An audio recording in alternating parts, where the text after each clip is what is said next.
আসসালামু আলাইকুম ভাই ব্রাদার। আজকে আপনাদের সামনে একটা টপিক নিয়ে আসছি। টপিকটা হচ্ছে আপনারা যারা দেশের বাইরে আসতে চান তাদের উদ্দেশ্যে। আসলে ভাই শুধু দেশের বাইরে আসলেই চলবে না, আপনাকে ভালো প্রফেশন নিয়ে আসতে হবে। সেই ক্ষেত্রে আপনি সম্মান এবং টাকা দুটো একসাথে ইনকাম করতে পারবেন। তো আপনাদেরকে আমি আজকে এই সম্পর্কে কিছু কথা বলবো, মানে কিছু কাজ সম্পর্কে বলবো, প্রফেশন সম্পর্কে বলবো। এক নাম্বার হচ্ছে অ্যাজ এ সেফটি অফিসার হিসেবে আপনি আসতে পারেন।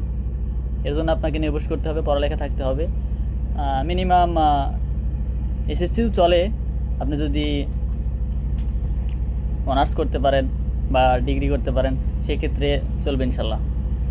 আর তারপরে হচ্ছে আপনার সেম এডুকেশন আপনি আসতে পারবেন অ্যাজ এ পারমিট রিসিভার হিসাবে।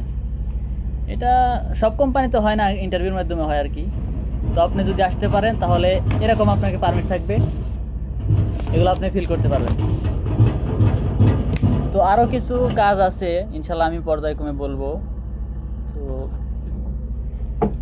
শুধু বাংলাদেশের মানুষ কি মনে করে যে আমি দেশের বাইরে যাব টাকা ইনকাম করব, ভাই আসলে এমনটা হয় না। আপনাকে বাংলাদেশ থেকে দক্ষ হয়ে আসতে হবে।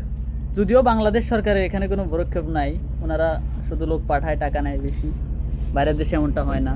তবে ভাই আমি যেটা বললাম আর কি, আপনি যদি একটু এডুকেট পারসন হয়ে থাকেন, পড়ালেখা থাকে, তাহলে সেফটিতে আসতে পারেন, অ্যাজ এ পারমিট রিসিভার হিসেবে আসতে পারেন, ফায়ার বাউসার হিসেবে আসতে পারেন, ভালো টাকা ইনশাল্লাহ ইনকাম করতে পারবেন। Thank you for watching, see you again ইনশাল্লাহ।